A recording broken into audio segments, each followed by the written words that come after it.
अलग अलग जिले में क्या हाल है? कोटा में 701 केस, ये रिपोर्टेड केस हैं। नागौर, सीकर, झुंझुनू, बीकानेर की तस्वीरें। अजमेर में 630 केस, उदयपुर में 1112 केस। ये समूचे राजस्थान के नक्शे पर कोरोना के संक्रमित मामलों की दाग कहे जा सकते हैं। 27 अप्रैल को 16,613 मामले। तो कैलेंडर बदल रहा है, तारीखें बदल रही हैं, लेकिन स्थितियां नहीं बदल रही, बल्कि वो और भयानक हो रही हैं। स्थितियों में काबू करने की कोशिश की जा रही है, लेकिन हर एक संसाधन कम पड़ रहा है। मेहनत पूरी हो रही है, 24 घंटे काम किया जा रहा है, सरकारी तंत्र पूरी तरीके से मेहनत कर रहा है, लेकिन कोरोना काबू कर ले जितने प्रयास किए जा रहे हैं उसमें कामयाबी नहीं मिल रही है।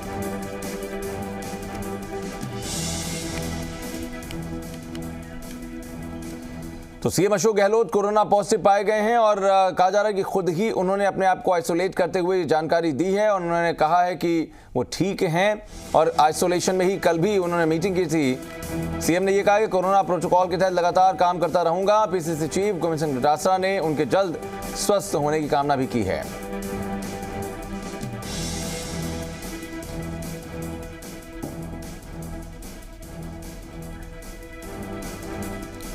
तो कोरोना काल के बीच में लगातार एक्टिव रहते हुए मीटिंग्स पे मीटिंग्स की जा रही है। मुख्यमंत्री अशोक गहलोत की अध्यक्षता में हर एक कोशिश यही है कि निर्देशों को और ज़्यादा उनके पालन करते हुए सहूलियत दी जाए लोगों को।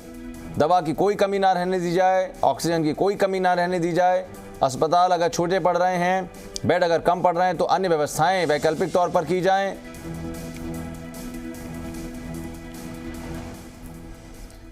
तो राजस्थान का तो ये हाल आपने देख लिया, लेकिन देश में क्या हाल है? कोरोना के सारे रिकॉर्ड टूट रहे हैं। संक्रमण के 24 घंटे में आप देखिए 3,79,257 केस, यानी कि 3,80,000 के आसपास केस हैं। 3,645 लोग एक दिन के भीतर दम तोड़ चुके हैं कोरोना की वजह से। 2,69,507 लोग ठीक हुए हैं, लेकिन रिकवरी रेट और लोगों के संक्रमित होने का जो रेट है उसमें बहुत बड़ा अंतर है। ये अंतर जब तक खत्म नहीं होगा तब तक स्थिति काबू में नहीं आएगी, बल्कि जो एक्सपर्ट्स हैं वो कहते हैं कि अभी ये अंतर और बढ़ेगा।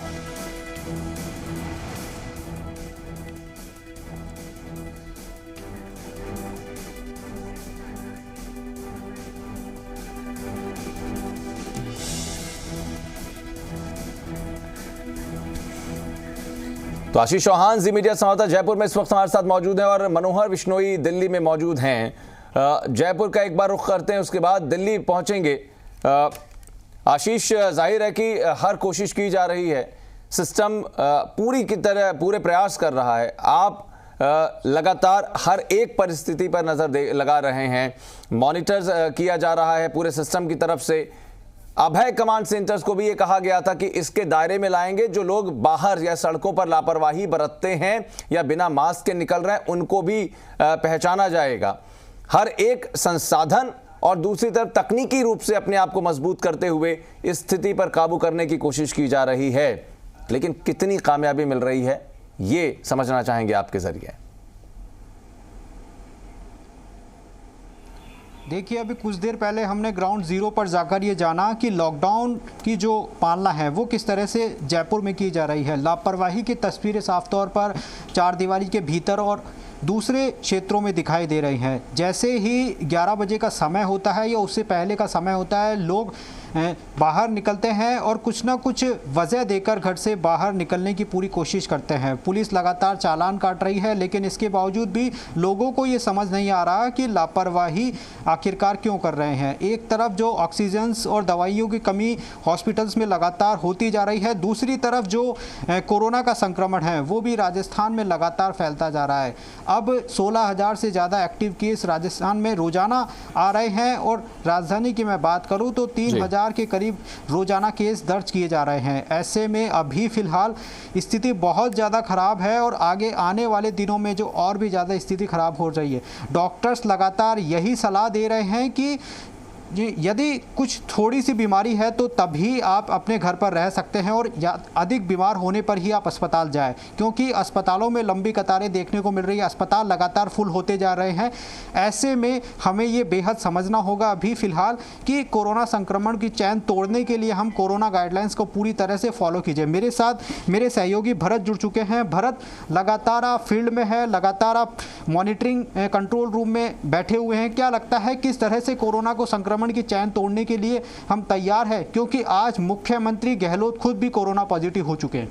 देखिए, निश्चित रूप से प्रदेश के लिए चिंता की बात है कि मुख्यमंत्री खुद मॉनिटरिंग करते रहे और अचानक खुद के उनके भी संक्रमित होने के समाचार मिले हैं, लेकिन खुद आइसोलेट हो गए हैं और लगातार मॉनिटरिंग भी कर रहे हैं। कल जिस तरह से सीएम ने वीसी करी थी और सीएस और डीजीपी को भी निर्देश दिए थे कि जिस तरह से कलेक्टर गाइडलाइन की पालना नहीं करा पा रहे हैं, धार्मिक आयोजन हो रहे हैं, बड़ी संख्या में लोग जुट रहे हैं, उसको लेकर नाराजगी जताई थी। और आज उसके बाद में मुख्य सचिव ने कलेक्टरों को निर्देश दिए हैं, संभागीय आयुक्तों को निर्देश दिए हैं कि सरकार की ओर से जो जारी दिशा निर्देश है, कोरोना गाइडलाइन है, उसका सख्ती से पालन कराया जाए। इसको लेकर उन्होंने सख्ती दिखाई और सभी कलेक्टरों को अभी वीसी के जरिए निर्देश दिए और कहा कि सरकार और कोरोना की जो गाइडलाइन है उसका पालन करवाना आवश्यक हो गया है, क्योंकि लगातार जिलों में कोरोना के केसेस बढ़ रहे हैं, डेथ रेट बढ़ती जा रही है। इसके लिए सभी को सजगता जरूरी है और उनसे स्पष्टीकरण भी मांगा जाएगा। कोरोना पॉजिटिव होने के बाद भी मुख्यमंत्री अशोक गहलोत घर में रहकर काम करेंगे और पूरी मॉनिटरिंग करेंगे। ये मॉनिटरिंग कैसे करेंगे वो? देखिए, लगातार उन्होंने अधिकारियों को निर्देश दिए हैं और मंत्रियों को भी निर्देश दे रखे हैं। अपने अपने विभागों की साथ ही अपने क्षेत्रों में वो लोगों को अवेयरनेस कर रहे हैं और खुद वीसी के जरिए अधिकारियों से लगातार फीडबैक ले रहे हैं। कल भी जब वीसी हो रही थी, रात को 11 साढ़े 11 बजे तक उनकी वीसी चली थी। अधिकारी जिनके कोरोना में ड्यूटी लगाई हुई है, बड़ी संख्या में 50 से ज़्यादा ब्यूरोक्रेट्स हैं जिनकी कोरोना में ड्यूटी लगाई हुई है, आरएस अधिकारी लगाए हैं, कोविड कंट्रोल रूम बनाए गए, वो लगातार लोगों से संपर्क करें, फीडबैक आ रहा है, उनके आधार पर वो प्रदेश भर की स्थितियों की समीक्षा कर रहे हैं। उसके बाद नई गाइडलाइन, नए दिशा निर्देश उनको दिए जा रहे हैं ताकि इस कोरोना की जो स्थिति है प्रदेश भर में उसको कंट्रोल किया जा सके। कल जिस तरह से उन्होंने नाराजगी जताई थी, धौलपुर में धार्मिक आयोजनों में बड़ी संख्या में लोग जुटे थे, उसके बाद में अब कलेक्टरों को स्पष्ट निर्देश दिए जा चुके हैं। सीएस ने भी निर्देश वापस से दिए हैं, पहले निर्देश दिए गए थे, लेकिन वापस से जिस तरह से धार्मिक आयोजन, शादियों का सीजन चल रहा है, इनको पूरी तरह से रोका जाना आवश्यक हो गया है। उपचुनाव के परिणाम भी आने वाले हैं, ऐसे में उपचुनाव के परिणाम आते हैं तब भीड़ भी दिखी जाती है, तो उस भीड़ को कंट्रोल करने के लिए क्या दिशा निर्देश दिए गए हैं? इसको लेकर देखिए, पहले तो मद्रास हाई कोर्ट ने फटकार लगाई थी आयोग को, उसके बाद आयोग ने भी अब जो उपचुनाव 2 मई को नतीजे आएंगे 5 राज्यों के, इसके साथ ही उपचुनाव भी होते हैं जहाँ पे, उनको लेकर भी उन्होंने गाइडलाइन जारी कर दी है। और उसमें राजस्थान में क्या गाइडलाइन है? राजस्थान में 3 सीटों पर उपचुनाव है। राजस्थान में 3 सीटों के नतीजे आएंगे, उसको लेकर 2 मई को नतीजे आएंगे। उसके लिए 3 पॉलिटेक्निक कॉलेज है तीनों जगह पे, तीनों जिलों में, वहाँ पर मतदान केंद्र बनाए गए हैं। सभी जगह 2-2 हॉल बड़े रखे गए हैं, 7-7 टेबलें लगेगी एक हॉल में, और आरओ या आरओ वहाँ पर बैठेंगे। कोरोना गाइडलाइन का उनको पालन करना होगा। 2 बार जो कक्ष मतगणना कक्ष हैं उनको सैनिटाइज करवाया जाएगा। उसके साथ मीडिया कर्मी हो या वहाँ पर एजेंट बैठेंगे, उनको भी अपनी RT-PCR टेस्ट करवाना होगा। उसके नेगेटिव रिपोर्ट आने के बाद ही उनको वहाँ पर प्रवेश दिया जाएगा। ये तमाम गाइडलाइन है और आज भी निर्वाचन आयोग की वीसी है, इलेक्शन कमीशन वीसी कर रहा है और कोरोना जो गाइडलाइन है उसका सख्ती से पालन हो, इसके लिए दिशा निर्देश उनको दिए गए हैं। और अभी से अधिकारी सारे जुट गए ताकि तमाम तैयारियाँ मतगणना स्थल पर की जा सके। विजय जुलूस के लिए उन्होंने पहले से रोक लगा दी है, कोई विजय जुलूस वहां पर नहीं निकाला जाएगा। और सर्टिफिकेट लेने के लिए भी केवल विजय प्रत्याशी के साथ ही 2 कैंडिडेट वहां पर जा सकेंगे और प्रमाण पत्र ले सकेंगे। बिल्कुल सीमित लोग ही यहां पर जा सकेंगे और परिणाम जारी होने के बाद में कोई रैलियां नहीं निकाली जाएगी। हाँ। और परिणाम जी बिल्कुल आशीष, और जैसा भरत ने कहा भी है कि निर्वाचन आयोग की तरफ से पीसी को लेकर या फिर निर्णय को लेकर 2 मई के लिए क्या कुछ और निर्देश हों, जाहिर तौर पर इस पर नज़र रहेगी। और जाहिर है कि दिल्ली से भी चूंकि मुख्य निर्वाचन आयोग की तरफ से क्या कुछ इसको लेकर फैसला होगा, ये भी कहा जा रहा था कि इस पर कुछ दिशा निर्देश जो दिए गए हैं उसके अलावा भी कुछ मंथन किया जा रहा है, क्योंकि परिस्थितियां ऐसी बन रही हैं कि लगातार इसको लेकर चर्चा और विमर्श किया जा रहा है। मनोहर विश्नोई दिल्ली में इस वक्त मौजूद हैं। मनोहर, क्या कुछ और अपडेट आपके पास फिलहाल आप मिल पा रही है? इसके अलावा दिल्ली में इस वक्त आप कहां पर मौजूद हैं ये भी बताइए, और वहां के हालात क्या कहते हैं? क्या CEC की तरफ से भी कोई जानकारी 5 स्टेट्स के जो रिजल्ट आने हैं उसको लेकर, निर्देश को लेकर? देखिए, मैं फ़िलहाल जो है जो आरएमएल अस्पताल उसके पास में जो लुटियंस जोन है नई दिल्ली, वहाँ हूँ और वहाँ का नज़ारा सुबह से हम जैसे दिखा रहे हैं कि किस तरीके से यहाँ पर लगातार जो मरीज है वो आते जा रहे हैं कोरोना के, और यहाँ पर हॉस्पिटल में जो बेड है कोई खाली नहीं है, सब जगह स्थिति हाउसफुल बताई जा रही है। किसी भी तरीके से किसी नए पेशेंट की वहाँ पर एंट्री नहीं हो पा रही है, लेकिन पेशेंट लगातार आ रहे हैं और एम्बुलेंस चीखती हुई आती है और हर 5 मिनट में एक एम्बुलेंस पहुँचती है, ये हाल है। लेकिन यहाँ का जो प्रशासन है पूरा हाँप चुका है, बिल्कुल लचर है, बिल्कुल उनके पास में अभी और कोई चारा नहीं है कि उनको वापस लौटाने के। लोगों में भी जागरूकता की कमी है कि जैसे ही कोरोना पॉजिटिव होते हैं या फिर उनके लक्षण दिखाई देते हैं तुरंत भीड़ वो हॉस्पिटल को आ जाती है। उसको कंट्रोल करने के लिए प्रशासन के पास में अभी तक कोई इंतजाम नहीं किए, लेकिन जागरूकता के लिए प्रयास किए जा रहे हैं। ऐसी अब तक की स्थिति है और कमोबेश ये स्थिति पूरे राजधानी क्षेत्र में जो सभी अस्पताल है उसकी ऐसी स्थिति है। दूसरा, आपने कहा कि जिस तरीके से जो चुनाव आयोग ने जो एक गाइडलाइन जारी करी है कि 2 मई को जो चुनाव के नतीजे आने हैं उसको लेकर के, उसमें आपको बता दूं कि चुनाव आयोग ने साफ तौर से कहा है कि जो भी पोलिंग स्टेशन पर जाएंगे उनके लिए RT-PCR रिपोर्ट ज़रूरी होगी और RT-PCR नेगेटिव रिपोर्ट के बाद ही वहाँ पर आपको प्रवेश दिया जाएगा। उसके बाद कोई जुलूस नहीं होगा, किसी प्रकार से कोई भीड़ नहीं होगी, किसी प्रकार का क्राउड नहीं होगा और जो विजयी प्रत्याशी है या प्रत्याशी के साथ में 4 से ज़्यादा लोग मौजूद नहीं होंगे पोलिंग बूथ के आसपास में। जब सर्टिफिकेट लेने जाएंगे उस समय भी 4 से ज़्यादा लोग उनके साथ नहीं हो सकते, ऐसी गाइडलाइन अभी तक जारी की गई है। और दिल्ली की जिस स्थिति है वो लॉकडाउन की स्थिति आपको बता दूं कि खास कोई असर दिखाई नहीं दे रहा, क्योंकि लोग सड़कों पर आवाजाही कर रहे हैं, लोग लगातार सड़कों पर आ रहे हैं, जा रहे हैं, किसी भी तरीके से उन पर लॉकडाउन का असर नहीं है। साफ तौर से ये देखने को मिल रहा है कि चाहे टैक्सी पासिंग हो, चाहे प्राइवेट गाड़ी हो, तमाम जो है यहाँ पर व्हीकल चलते हुए नज़र आ रहे हैं। हालांकि पुलिस जो प्रशासन है वो कोशिश कर रहा है कि लगातार पूछताछ जरूर कर रहे हैं कि किसी काम से आप जा रहे हो तो कुछ गाड़ियों के पास जरूर है, लेकिन बिना पास की गाड़ियाँ भी यहाँ आवाजाही कर रही है और यही लापरवाही जो भारी पड़ रही है दिल्ली को। और जिस तरीके से अस्पतालों में जो भीड़ लगी हुई है और अस्पतालों में जगह नहीं मिलने के बाद जब लोग ऑक्सीजन नहीं मिलने का सांस जान गंवा देते हैं और वहाँ से उसके बाद में जो शमशान घाटों के जो हाल है, अंबार लगा हुआ लाशों का, वहाँ पर भी बहुत बुरे हाल है। कुल मिलाकर कहा जा सकता है दिल्ली की वो जो स्वास्थ्य सेवा है बहुत ही लचर और बहुत ही बेहाल है और यहाँ पर जो भयावह स्थिति बनी हुई है, चाहे हॉस्पिटल की हो, चाहे शमशान घाट की हो, चाहे और कोई मेडिसिन उपलब्ध करवाने की बात हो, चाहे ऑक्सीजन हो, तमाम चीज़ों की यहाँ पर कमी खलती नजर आ रही है। जी बिल्कुल मनोहर, और जिस तरह से आप कह रहे हैं कि दिल्ली के अंदर लॉकडाउन जैसी स्थिति नज़र नहीं आती, लेकिन एक हफ्ते के लिए और बढ़ाया गया। 2 बातें, क्या सिर्फ पास से ही मूवमेंट हो रहे हैं या फिर नॉर्मल मूवमेंट भी लोग एसेंशियल सर्विस से अगर जुड़े हुए हैं करते हैं? दूसरी बात ये कि जो दिल्ली के वो बॉर्डर्स जो कहीं ना कहीं अलग स्टेट्स को जोड़ते हैं, बाहरी बॉर्डर्स जो हैं, सिर्फ वहीं पर सख्ती है इन हाउस लोगों से, यानी कि अगर सिटी के भीतर या शहर या राजधानी के भीतर की जो मूवमेंट है उस पर बहुत ज़्यादा प्रशासन की इसका मतलब सख्ती नहीं दिखाई पड़ रही? देखिए, दिल्ली का बाहरी जो बॉर्डर है वहाँ पर अभी तक कोई लॉकडाउन या फिर ऐसी कोई पाबंदी नहीं है कि आप दिल्ली के अंदर एंट्री नहीं कर सकते, लेकिन उनको गाड़ियों की तलाशी जरूर की जा रही है, चेक पोस्ट जरूर लगाए गए हैं वहाँ पर और RT-PCR रिपोर्ट कंपलसरी नहीं की गई अभी तक दिल्ली में प्रवेश करने के लिए, लेकिन चेकिंग जरूर हो रही है, हर नाकेबंदी की गई है। जी बिल्कुल।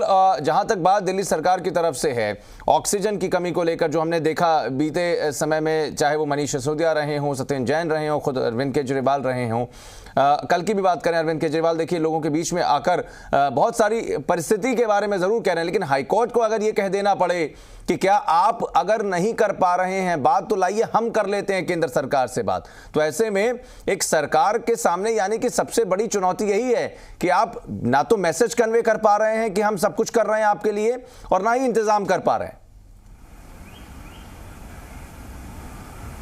बिल्कुल, देखिए जिस तरीके से देश की राजधानी दिल्ली है और यहाँ पर ऐसी स्वास्थ्य सेवाओं के हाल है तो लाजमी है कि कोई भी जो इंस्टीट्यूशन है वो उसको स्वतः संज्ञान लेगा। जिस तरीके से हाईकोर्ट ने जिस तरीके से जो वहाँ पर लोगों ने जो पिटीशन की उसके बाद में सुनवाई में ये चीज़ें सामने आई और लगातार फटकार लगाई दिल्ली सरकार को कि इस तरीके से जो हाल रहे तो यहाँ के लोगों की जान बचा पाना मुश्किल होगा। और जिस तरीके से ढुलमुल रवैया है प्रशासनिक हो चाहे सरकार की तरफ से हो वो बिल्कुल कारगर साबित नहीं है, बिल्कुल कारगर नहीं है, क्योंकि जिस तरीके तरीके से जो लोगों की जान जा रही है, जो अस्पताल व्यवस्थाओं का आलम है, और कुल मिलाकर के जिस तरीके से ट्रैफिक सुचारू चल रहा है, किसी तरीके से कंट्रोल नहीं है, कोई आपको लॉकडाउन जैसी कोई स्थिति नहीं है। हाँ। तो इससे साफ जाहिर होता है कि एडमिनिस्ट्रेशन का और यहाँ पर पकड़ जो होनी चाहिए वो बिल्कुल नहीं है। इससे और जब सरकार और प्रशासन सही तरीके से काम नहीं करता है तो कोर्ट को दखल देना पड़ता है। और ये भारत में न केवल दिल्ली बल्कि अन्य राज्यों में भी इस तरीके की स्थिति देखी जाती है। लेकिन जब देश की राजधानी होने के नाते यहाँ पर जो सुविधाएं दी जानी चाहिए थी, जिस तरीके की व्यवस्थाएं होनी चाहिए थी, वैसी अपेक्षाकृत नहीं है। इसलिए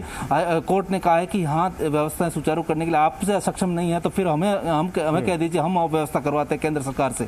तो कुल मिलाकर ये जो कमेंट है बहुत भारी है और बड़ा कमेंट है, क्योंकि किसी सरकार के लिए इससे बड़ी चीज कुछ नहीं हो सकती। जाहिर है। और जो राजस्थान से मंत्री मिलने गए थे, उसके बाद आने के बाद एक प्रतिक्रिया चाहे मुख्यमंत्री की आप देख लें या उन मंत्रियों की जिनकी मुलाकात दिल्ली में चाहे डॉक्टर हर्षवर्धन के साथ में हुई हो या पीयूष गोयल के साथ में हुई हो, बातचीत हुई थी, आश्वासन मिला था।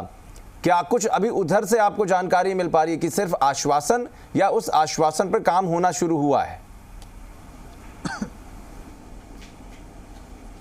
बिल्कुल, जिस तरीके से रघु शर्मा ने जो मुलाकात के बाद में जो ब्रीफ किया उसमें बताया कि हमारी मुलाकात है, वो जो बैठक है बिल्कुल कामयाब रही है और उसमें हमें बड़ा आश्वासन मिला है कि हम लगातार जो प्रदेश की जो ज़रूरतें हैं उसको पूरा करने में कोशिश करेंगे और केंद्र सरकार पूरी मदद करेगी। जानकारी ऐसी मिल रही है कि कल के शाम तक जिस तरीके से राजस्थान में जो ऑक्सीजन की ज़रूरत थी, उसमें टैंकर्स की उपलब्धता के लिए बात करनी थी, तो उसमें काफ़ी जो है सकारात्मक रवैया रहा है और वहाँ से सरकार को काफ़ी ऑर्डर हो चुके हैं और लगभग कुछ टैंकर्स है वो आज शाम तक वहाँ राजस्थान में पहुंचने की उम्मीद ऐसी बताई जा रही, जानकारी ऐसी मिल रही है। दूसरा सबसे बड़ा अहम मुद्दा यह है कि जिस तरीके से टैंकर्स के लिए जो यहाँ सप्लाई जो करने के लिए हमारे पास राजस्थान में संसाधन नहीं है, रघु शर्मा ने कहा, उसके लिए हम विदेशों से भी बात करेंगे, चाइना से भी जा करके बात करने की बात चल रही है। चूँकि अधिकारी जो लेवल है वहाँ पर बातचीत चल रही है, वो आने वाले दिनों में पता चलेगा किस तरीके से विदेशों के साथ में ऑक्सीजन को लेकर के कोई डील होती है। तो ये चीज़ भी यहाँ उस बैठक में निकल कर आई थी। चूँकि ओम बिरला ने विदेश मंत्रालय से अधिकारियों से भी बात करवाई थी उन मंत्रियों की और कहा था कि हमें जो दिक्कत आ रही है उसको सॉल्यूशन करने के लिए ओम बिरला जिस तरीके से सामने आए उसी तरीके से रघु शर्मा ने एक आरोप भी लगाया और कहा भी कि राजनीति का समय नहीं है, लेकिन जिस तरीके से हमने सांसदों को जो लिखा था कि केंद्र में जाकर के हमारी प्रदेश की बात रखें और वहाँ पर मदद करने के लिए आप प्रयास करें, तो उनमें से किसी सांसद ने उनका कोई जवाब नहीं दिया पत्र का। लेकिन लोकसभा स्पीकर ओम बिरला ने बखूबी भूमिका निभाई, मध्यस्थता के तौर पर तमाम मंत्रियों से बात करवाई, अधिकारियों से बात करें और तो तमाम चीज़ें करने की कोशिश की गई दिल्ली में। और उसका सराहनीय जो पहलू ये है कि अब आने वाले दिनों में उसका इम्पैक्ट देखने को मिलेगा। जी बिल्कुल मनोहर, और जाहिर है कि ऐसी ही अपडेट जो लगातार निकलकर सामने आ रही हैं, इसमें न सिर्फ सरकारों के बीच की बातचीत है बल्कि सरकारों के बीच की बातचीत में जो हल है उसका रिफ्लेक्शन लोगों पर पड़ता है कि लोगों को भी एक मजबूती दिली तौर पर समझ में आती है कि चलो ठीक है, काम तो हो रहा है, हम भी थोड़ा सा धैर्य रखते हैं, हो सकता है कि व्यवस्थाएं सुधर जाएं। यही बात मैं आशीष आपसे भी करना चाहूँगा कि जिस तरीके की स्थितियाँ बन रही हैं, जो रिएक्शंस मिलते हैं केंद्र और राज्य सरकारों के मंत्रियों के बीच में बातचीत में या फिर जो वीडियो कॉन्फ्रेंस के जरिए अधिकारियों के बीच में बातचीत हो रही है, बार बार ये बात निकल रही है कि वैक्सीन की कमी है। 18 वर्ष से ऊपर की आयु के लिए जो लोगों को टीका लगाया जाना है 1 मई से, युवाओं को जो 44 और 18 के बीच के हैं इसलिए नहीं लगा पाएंगे क्योंकि वैक्सीन ही नहीं है।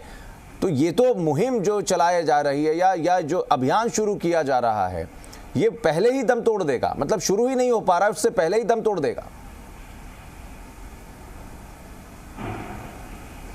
बिल्कुल, देखिए जो जिस तरह से वैक्सीनेशन का जो काम है वो 1 मई से शुरू होना था, लेकिन राजस्थान में इस पर लेकर अभी तक संशय बना हुआ है क्योंकि सीरम इंस्टीट्यूट को 3 करोड़ 75 लाख की जो वैक्सीन की ऑर्डर्स है वो राजस्थान सरकार ने दिए थे, लेकिन अभी तक जो सीरम इंस्टीट्यूट ने साफ तौर पर ये कहकर इनकार कर दिया कि केंद्र सरकार की फ़िलहाल 15 मई तक आपूर्ति की जाएगी, उसके बाद में राजस्थान को उपलब्ध कराया जाएगा। यानी कि सीधे तौर पर यह कहा जा सकता है कि राजस्थान में फ़िलहाल वैक्सीन 1 मई से नहीं लगाई जाएगी 18 वर्ष से अधिक आयु के व्यक्तियों को, क्योंकि राजस्थान में पहले से ही वैक्सीन की कमी है। जो 45 प्लस लोगों को वैक्सीन लगाई जा रही है उन्हें भी अभी पूरी तरह से सप्लाई नहीं हो पा रही, उन्हें भी वैक्सीन नहीं लग रही है। दूसरी तरफ हम ऑक्सीजन की बात करें तो अस्पतालों में ऑक्सीजन की भारी किल्लत है। कल जो कह सकते हैं हम केंद्र सरकार से जयपुर लौटने के बाद में जब मंत्री यहाँ पर पहुँचे तो मेरी बीडी कल्ला से बातचीत हुई थी। उनका ये कहना था कि 4 टैंकर्स अब राजस्थान को ऑक्सीजन के भिजवाए जाएंगे। जल्द भिजवाने का आश्वासन केंद्र सरकार ने दिया है, लेकिन जल्द कब होगी, क्योंकि यहाँ लोग तड़प रहे हैं, परेशान हो रहे हैं, कई लोगों की मौतें हो रही है। इसीलिए राहत कब होएगी इस बात का इंतजार तमाम लोगों को है। केंद्र सरकार जल्द से जल्द राहत दे ताकि राजस्थान में जो लोग परेशान है, बेबस है, लाचार है, वो कहीं ना कहीं उनकी लाचारी दूर हो।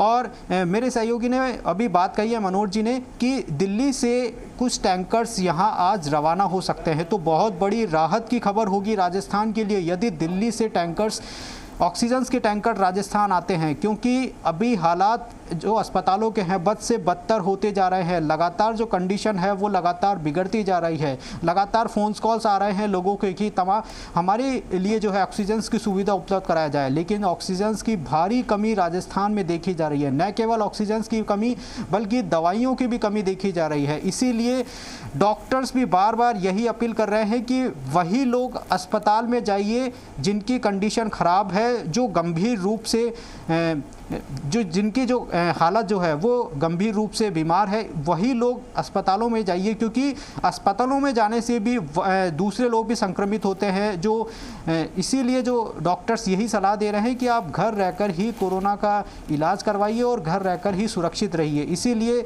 जो केंद्र सरकार से जो उम्मीद है, सकारात्मक वार्ता हुई है, उस सकारात्मक वार्ता का परिणाम कब आएगा यही राजस्थान को अभी इंतज़ार है, क्योंकि 2 दिन हो चुके हैं, कल और परसों, आज का दिन भी कह लेते हैं हम कि 2 दिन हो चुके हैं, लेकिन इसके बावजूद अभी तक जो है टैंकर्स राजस्थान में, ऑक्सीजन के टैंकर्स नहीं पहुंचे हैं। ऐसे में इंतज़ार है राजस्थान की जनता को, क्योंकि आखिरकार कब ये राहत की सांसें राजस्थान तक पहुंचेगी। जी बिल्कुल, निश्चित रूप से राजस्थान तक राहत की सांस कैसे पहुंचेगी, यही तो लड़ाई है। और जिस तरह की स्थितियां दिखाई पड़ रही हैं दिल्ली में, जिस तरीके की स्थितियां दिखाई पड़ रही हैं देश के अन्य हिस्सों में, वही एक चिंता के विषय बनी हुई हैं। क्योंकि जब राज्य सरकारें इस बात को लेकर हाथ खड़े कर दें, जैसे महाराष्ट्र गवर्नमेंट ने कह दिया है कि हम यहाँ पर वैक्सीनेट नहीं कर सकते 18 वर्ष से ऊपर और 44 वर्ष तक की आयु के लोगों को, क्योंकि हमारे पास वैक्सीन नहीं है।